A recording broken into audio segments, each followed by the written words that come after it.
midnight tonight, NHL Free Agency. I'm excited, Chris, because it's not oftentimes that you get two free agent periods starting at the same time for two different leagues. It's going to be a flurry of news popping out over the weekend. I know a lot of people are going to be heading out on vacation, myself included. As soon as this show wraps up, I'm on my way to the beach. Can't wait to have a good time down there. But I know a lot of Canes fans are going to be looking at what's going on, a lot of people are going to be locked on Twitter, I guess you could say, over the next couple of days through the 4th of July, really. Now, in the NHL, we saw a lot of guys that have some bigger contracts get bought out today, Chris. We saw Matt Duchene of the Nashville Predators gets bought out. Blake Wheeler of the Winnipeg Jets, these guys get bought out. Okay, why does that matter? Well, this changes the plan of attack in terms of what teams are going to go after, because these players – even just a day ago, weren't thought to be available, and now they're going to be. So the free agency approach is going to change for a lot of different teams. And less than 12 hours before the start of free agency, I'm sure a lot of teams are scrambling right now trying to figure out, okay, maybe we can actually go get this guy. Your off-season free agency boards are all going to shift here in a matter of moments, or are shifting, I guess you could say. Yeah, you kind of wonder how any of that is going to help out the Carolina Hurricanes, right? So maybe there's a player. Looking at Duchene, looking at Wheeler, none of those guys necessarily excite me for the Canes. I take Blake Wheeler. You take Blake Wheeler. Oh, yeah. He's the more exciting one for me between him and Duchene. But I'm also looking at the fact that, also, what do they need? They need more scoring, and these guys.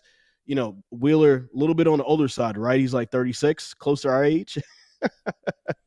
He might if be. We can call that old now, right? Yeah, he's a little bit on the older side of things right now. Yeah, he is. He's 36 years old, but this is a player that you might be able to get in.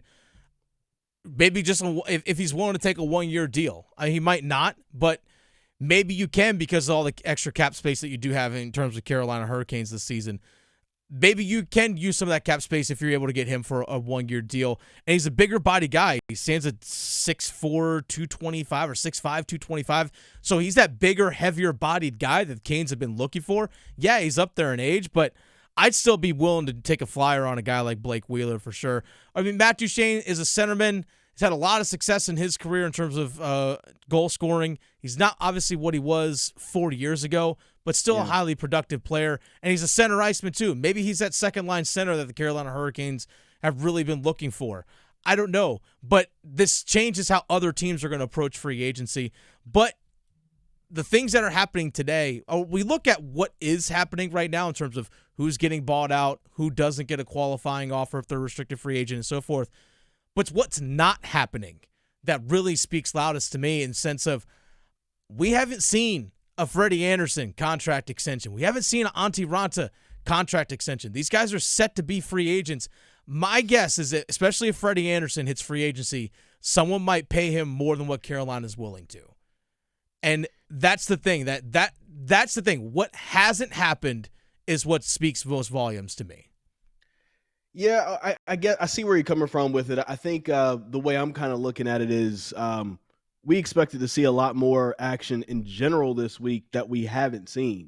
Mm-hmm. And so right now it's like, I don't know what besides, what we do know of, right? We know that Jordan Staal is coming back. We know that Sebastian Aho will be a priority. After that, we don't know what the front office at the Canes, what they're thinking of, what they're considering right now, what they're trying to pull off, who's their priority outside of those guys, because that hasn't really been made clear to us. And so for me, I'm kind of taking a little bit of a step back right now. It's like I thought we were going to hear a lot more in general, and we really haven't heard much.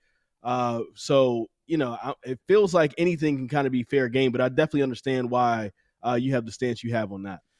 And here's something to keep in mind as well. In contracts in the NHL, there are some guys that have what are called no movement clauses and also no trade clauses or modified no trade clauses. So a no movement clause, for example, is, okay, you can't place me on waivers at some point in order to buy me out. You can't do those kinds of things.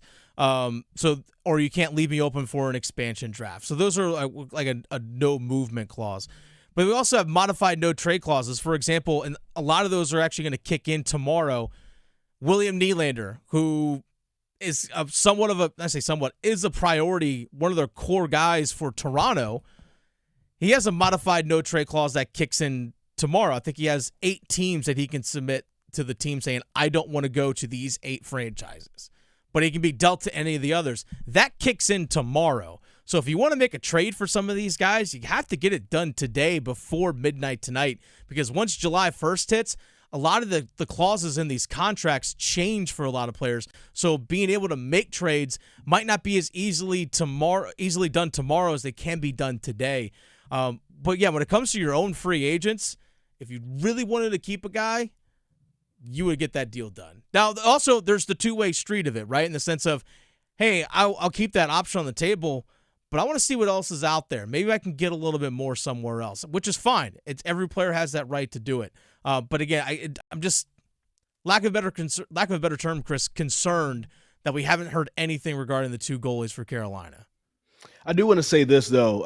Outside of that part, I was just kind of thinking about the last couple of years, and with the Canes looking like Jesse Puljujarvi is going to be on his way out. Looks like Shane Gostisbehere going to be on his way out, and of course, last year the Canes lost Max Domi. Those are all of the trade deadline acquisitions from the last couple of seasons, and after pretty much they were done, those guys were pretty much done with the Canes. And I just kind of went back and just looked at what the Canes gave up for those guys, which is really ends up being a 3rd-round pick, a prospect, some cash, and really that's it for all those 3.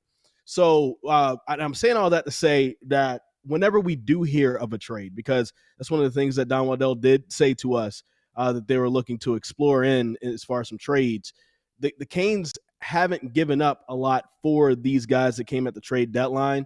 So now as we're looking at what to give up and who to bring in during the free agency period and during off season, I really feel good about whatever Don Waddell and crew decide to do, right? Because all the guys I just named didn't really give up much for those guys. Really just like a bag of chips here or there. And, thank you guys for the rental really quick. And, you could be on your merry way.